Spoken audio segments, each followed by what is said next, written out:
C'est le quartier Matongue et ses environs. Mesdames et messieurs, bienvenue dans l'histoire. L'histoire nous amène aujourd'hui à Matongue, l'un des quartiers les plus populaires de la ville de Kinshasa.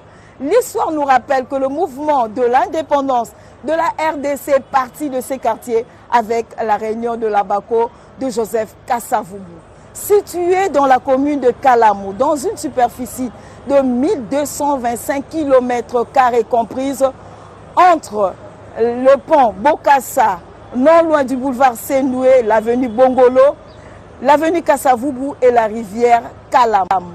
Le quartier Matongue est subdivisé en 3 parties. Matongue 1, de l'avenue Zouao jusqu'à l'avenue Oshwe. Matongue 2, de l'avenue du Stade jusqu'à l'avenue Victoire. Matongue 3, de l'avenue Victoire du côté de l'église catholique Saint-Joseph jusqu'à l'avenue Bongolo. Au total, Matongue possède 46 avenues dont la célèbre avenue Victoire. L'histoire du quartier Matongue chère à Charlie Louboya, 15e bourgmestre de la commune de Kalamu, est ici relatée par le professeur émérite Kamba Ibouacha. Suivez. Matongue, c'est une cité de la commune de Kalamu. Le quartier Matongue primordial se situe dans la superficie comprise entre l'avenue Sendoué, ou l'ancien Sendoué, l'avenue Bongolo, l'avenue Kasavubu et le Kalamu. À l'intérieur là, donc tout ce qui est Bongolo, vous avez Djolou, l'avenue Boukeye, Boubourou, Boyera, Bouzéné, l'avenue Bolia, tout le village Molokai. Quand on a commencé à bâtir le quartier Matongue, les Belges ont voulu donner aux fonctionnaires, aux Kalaka congolais, évoluer, surtout pendant le temps colonial. Il y avait des arbrisseaux, peine 1 mètre. Ces arbrisseaux donnent des petits fruits. Ces fruits-là s'appelaient Matongue, Litongue. Et les gens qui voulaient faire un peu de préciosité, chercher les mots Matongue, allaient là le long de Kalamu. Ils allaient chercher les mots Matongue. Et avec le temps, c'était tellement réputé, on a appelé ça Matongue. C'est surtout le bord de Kalamu qu'on cherchait cela. Et le nom est resté jusqu'à aujourd'hui, Matongue.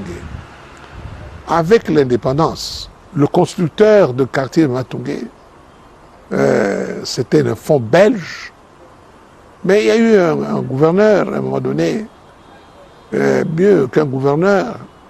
Il y a eu dans la ville de Kinshasa un monsieur très réputé, c'était M. Rankin.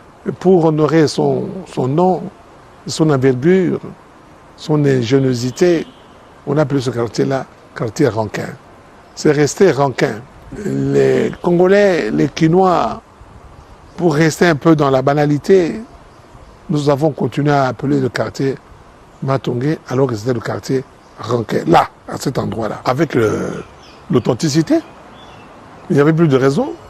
Pourquoi doit-on donner le nom d'un Belge colonisateur à un nom de quartier congolais? Non, c'est fini. Rankin, ça n'existe plus. Mais dans Matongue même, au coin de l'avenue Kasavubu et Bongolo, il y a des types de maisons spéciales là-bas. Vraiment spéciales. On appelait ces maisons-là Mikongo Yanzoko, en forme de dos d'éléphant. Il y en avait peut-être 5 ou 6. Ce sont des maisons curieuses, comme ça. Et Liboso, donc tout le bac Nzoko, Azanga Moutou. Place Moutou Nzoko Zali, porte. Pembeni, fenêtre. Quand vous entrez à l'intérieur, c'est un couloir. Porta. Moi, fenêtre de Colombo. Le premier fonctionnaire congolais ou quinois habité dedans, c'était Henri Bongolo, qui habitait ces maisons. Et toute l'avenue a pris le nom de Bongolo. Matongue, au point de vue géographique, se trouve au cœur de la ville de Kinshasa. Surtout avec les derniers agrandissements. Pourquoi je dis agrandissement? Parce que les Ndjili, les Matete, et les Lemba, à l'époque coloniale, ne se trouvaient pas à Kinshasa. C'était des zones annexes Parce qu'à ce moment-là, les lotissements étaient supposés être encore du Bas-Congo. Et comme tout le monde passait par là, on a créé des banques, on a créé des dancing. Alors c'était la cité d'ambiance. Venir à Kinshasa sans passer par Matongé, vous n'êtes pas Kinshasa. C'est ça la particularité. Cité d'ambiance, des orchestres. Rochero a immortalisé cela. Café Rio. Vous ne passez pas par Café Rio, vous n'êtes pas Matongé. Cité noire. Kara. Les émeutes du 4 janvier. Ça s'est passé où? Ça s'est passé à Matongé. Vous voyez la maison communale. C'est cet endroit-là qu'on a fait l'émeute. Et l'émeute, pourquoi? D'habitude, les Blancs, colonialement, allaient se promener vers Cité Verte pour aller un peu bronzer. Et pour rentrer chez eux en ville, ils devaient passer par Matongé. Et comme le peuple noir était révolté, ne voulait plus de la colonisation, on a commencé à émeuter les Blancs parce que le gouvernement colonial venait de suspendre un meeting important de la Bako. Kasavubu était sur Limika. C'est toujours Matongé ça. Chose grave en histoire, les faits sont têtus. Le stade de Tata Raphaël, construit là-bas. Mais vous voyez, il y avait un grand match. Vita Club, Victoria Club contre Mikado. Si Vita Club avait gagné, il allait être champion. Mais comme Mikado a gagné 2-1, les fanatiques de Vita Club se sont révoltés. Le soir, des gens qui sortaient maintenant du stade Tata Raphaël vers la place Victoire par l'avenue Rouman, qu'aujourd'hui l'avenue du stade. Et tu vois, partout là, il y a des Nganda. Et la bagarre a eu lieu là-bas. La place Victoire, ça vient de la guerre. Mais c'est devenu place de Victoire comme l'endroit où nous sommes à 58. Kasavubu revenait, les Kaloji revenaient, les Lumumba, etc. Mais pour nous rendre compte de la conférence d'Accra. Et vous allez dans l'histoire avec l'église Saint-Joseph, rappelant le Tata Kardinal Maloula, mais plus loin, le 16 février 92, avec les martyrs de la démocratie. On a tué des gens. Mais le père Semoulin et les autres, nous avons exposé les corps, les bibémés, à l'église Saint-Joseph. Matongé était connu depuis la colonisation comme la cité des évolués. On a planté la place d'artistes avec la main de monument Liolo. Et à côté là, vous avez les bars, crèches, Café Rio. Cette place-là, à partir de 15h jusqu'à des heures tardives de la journée, vous trouverez qu'il y a une masse populeuse. Vous restez un tout petit peu vers 4h du matin, il n'y a plus personne. Extraordinaire. Pour vous montrer le mythe autour du quartier Matongé, surtout à cet endroit-là, place de la Victoire, des Congolais qui quittent Kinshasa, qui vont à Bruxelles, ils vont retrouver d'autres Congolais, tellement qu'ils ont en tête la cité d'ambiance, mais l'endroit où les Congolais se retrouvent à Bruxelles, ça s'appelle Matongé, dans le cœur de Londres, là où il y a des Congolais.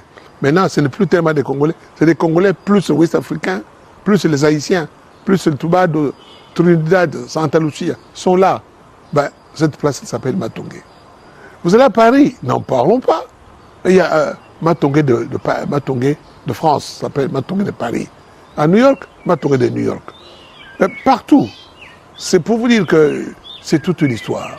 À Montréal, où moi-même j'y étais plusieurs années, ah oui, vous avez le quartier Matongé, le bar, le restaurant, la Firenze.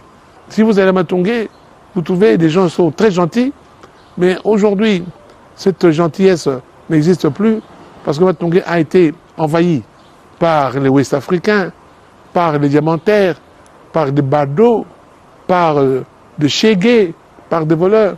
C'est ainsi que nous avons écrit un article fort intéressant dans les journaux dans son temps. Matongé, la misère et la grandeur de Matongé. Le quartier Matongé, autrefois appelé Rankin, nom d'un gouverneur honoraire belge, est une cité de l'ambiance, de la musique, du sport, bref, de la culture, dont la renommée a traversé les frontières nationales. Matongé tire son origine d'un fruit appelé en lingala litongé. Le pluriel c'est Matongé. Matongé demeure jusqu'à ces jours le quartier historique de la République démocratique du Congo et particulièrement de la ville de Kinshasa. Merci et à très bientôt.